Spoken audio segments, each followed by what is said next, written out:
I can't believe I'm doing this, but I'm gonna do it my way. Now, even though I openly speak about why I don't do these videos, I still get a lot of you guys requesting them. So, I'm listening. I will deliver. Now, I believe you clicked on this video for one of two main reasons. Number one, you are genuinely curious to know which fragrances, in my experience, have gotten me the most compliments. In which case, I'm touched. And number two, you're hoping that the fragrances I'm going to talk about will get you the same results that they got me. Am I right? The most important thing is that this video is not meant to guarantee that these fragrances I'm going to speak about will get you compliments. And frankly, you shouldn't buy them for that reason. Conspicuous consumption is a never-ending rat race that you really don't want to participate in. It goes nowhere. If you're just trying to please other people, you'll always be trying to please other people. That never stops. I would buy them or try them because they sound interesting or pleasant to you. Truth is, I don't get a ton of compliments. What you consider a ton of compliments is relative. But I would imagine that most of you can relate to what I just said and would also say that no, you don't get a ton of compliments. Again, that doesn't have to be a quantifiable number.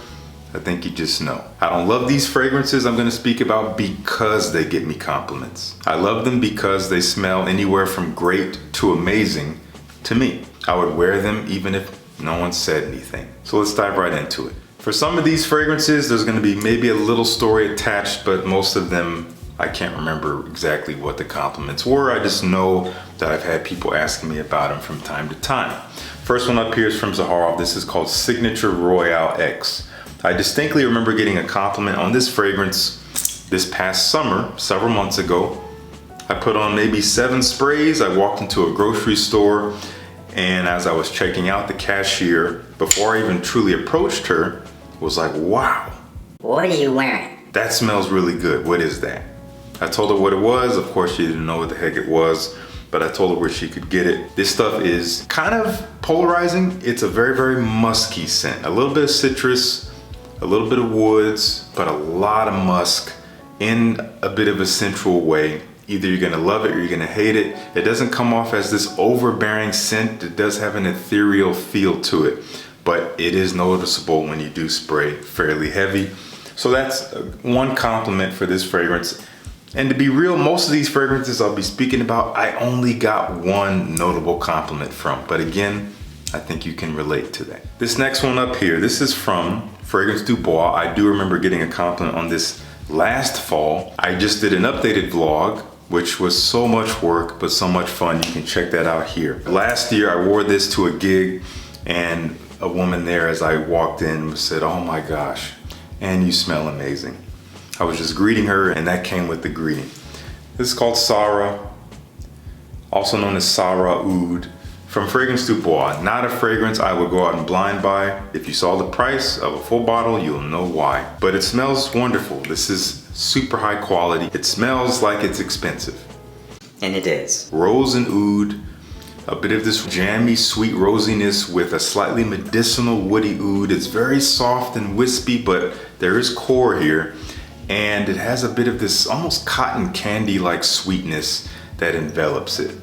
A lot more going on than that. There's some warm spices and maybe some ambery nuances, but that's mostly what I get. It smells luxurious. I haven't been complimented on it since, maybe aside from my wife, whom I'm not counting here with compliments, but I still love it. I still wear it. That is Sarah from Fragrance Du Bois. Here's one that's gotten me a couple compliments, and it is a little bit unusual, but it just goes to show that even unusual stuff can get you compliments. If you're looking for that, again, anything can do it as long as you wear it right. Brivido della Caccia from Argos. This is a very green, woody, smoky, leathery fragrance. Lots of mate and juniper berries. So there's a sharp green tea-like vibe that is pretty intense.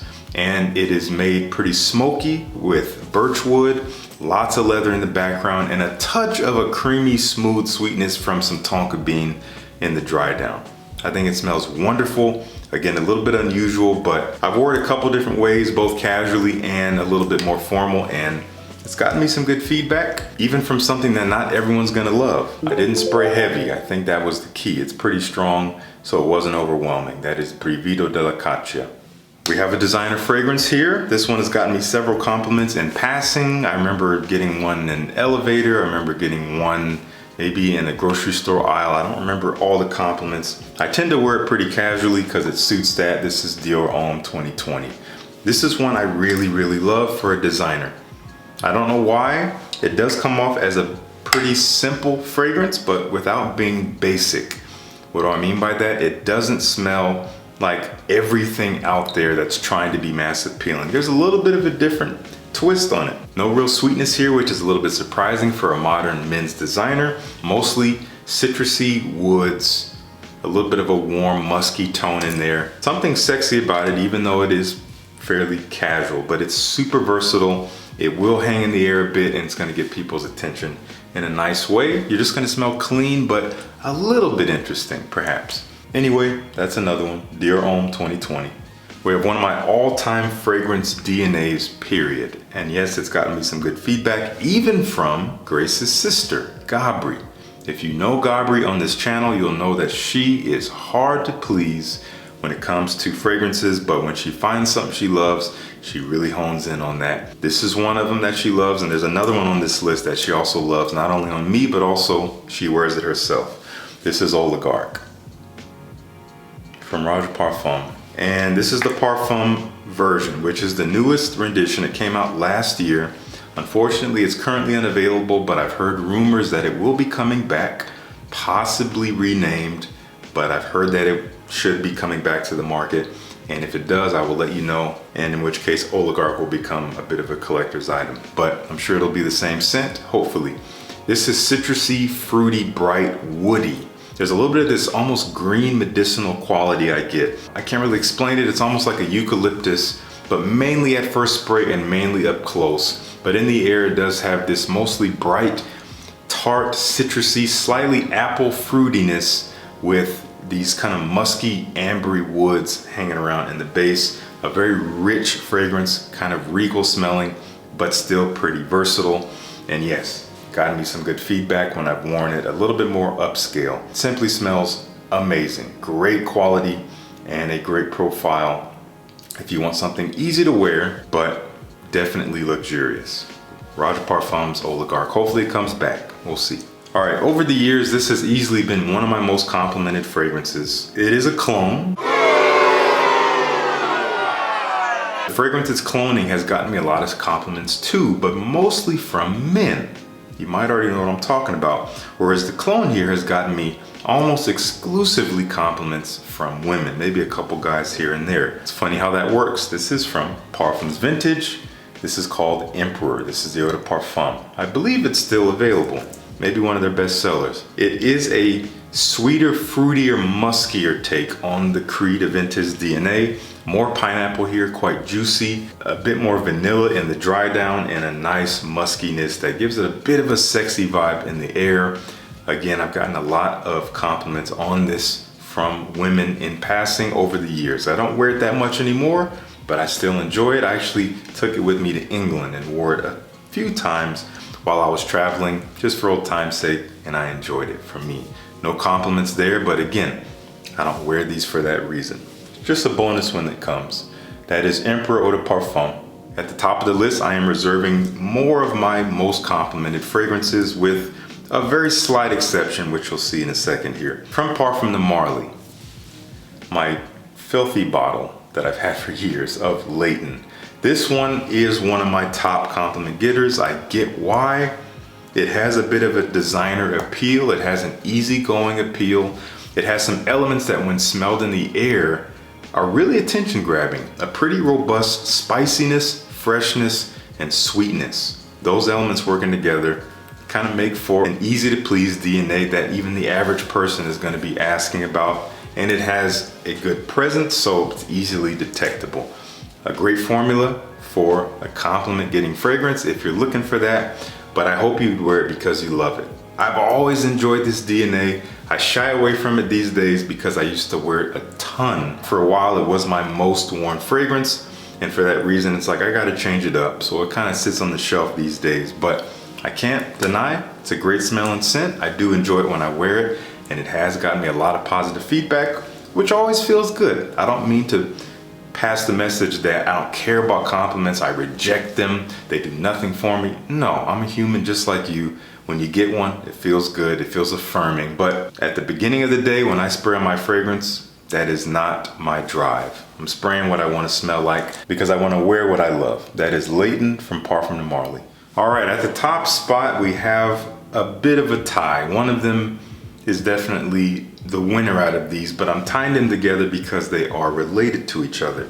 The first one up here is my scent of the day, and unfortunately it's a fragrance you can no longer buy. This is my first collaboration with Zaharoff. We call it Brass and Soul. If I could make a fragrance for myself, it's this. This came out the way I wanted it to come out. It is one of my most worn fragrances, period. Even though I've had a lot of fragrances for longer that I've worn a lot, but this one I've worn a ton, and you can see the dent here. It's dangerous because I will wear it 3, 4, 5 days in a row.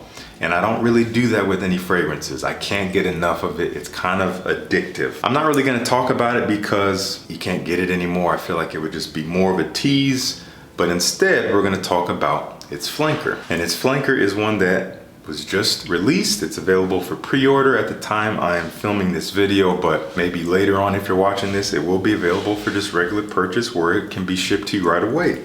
And this is Second Soul, my second collaboration with Zaharoff. And yes, it's very, very shiny. You might be wondering, man, how do you keep that thing clean? Well, we are throwing in a nice little branded cloth you can use to polish this bottle to keep it shiny so that it can continue to burn the retinas of your haters. That's important. This is a direct flanker of Brass and Soul. It is a darker personality. It essentially picks up where Brass and Soul leaves off, and its dry down, which is deep, rich, warm, sweet, ambery. You have the Bushman's candle in there, which is a very unique ambery touch, a little bit of a smokiness in there. I love the dry down of this, so much so that I wanted to make it continue and take it deeper, and that's what Second Soul does. It is based on the DNA, but it's darker, richer, a little bit edgier, more of a smoky nuance. We've got some tobacco and rum in there. We have some darker resins. It just takes Brass and Soul on a deep dive. Still has quite an alluring and intoxicating vibe to it, but just more something for the nighttime and probably more for the cooler weather. It is a limited release, limited time. It's only going to be available for as long as stock remains. After that, it will be gone forever. The reason why it's here is not just because it's new and I'm trying to put it on your radar, but because it already has gotten me some positive attention. I've worn this bottle a few times since I've had it, and I've already gotten a few compliments. If we're talking about batting average, that's pretty good, but who's counting? So because of that DNA that it carries from Brass and Soul, yeah, it makes sense that it would get some of the same kind of feedback, and it has done so. So I would be remiss if I left it off the list. I'm loving wearing it. Again, I have to keep myself from spraying it every day because I'll run through the bottle, even though it's massive at 120 milliliters. It just so happens to be part of me in a bottle, and I want to share it with you. Got a whole story behind it. Check out the video of the announcement and reveal if you missed it. It's going to be links to everything down in the description. I want to know if you've tried any of these fragrances, and if you have you received compliments on them? Let's talk about your experience. Let me know if you love them as well. I really would love to know if you enjoy these fragrances, not just because of what they do for you. I want to know what you get out of them when you wear them. Thank you so much for tuning in. Peace. I'll see you in the next one.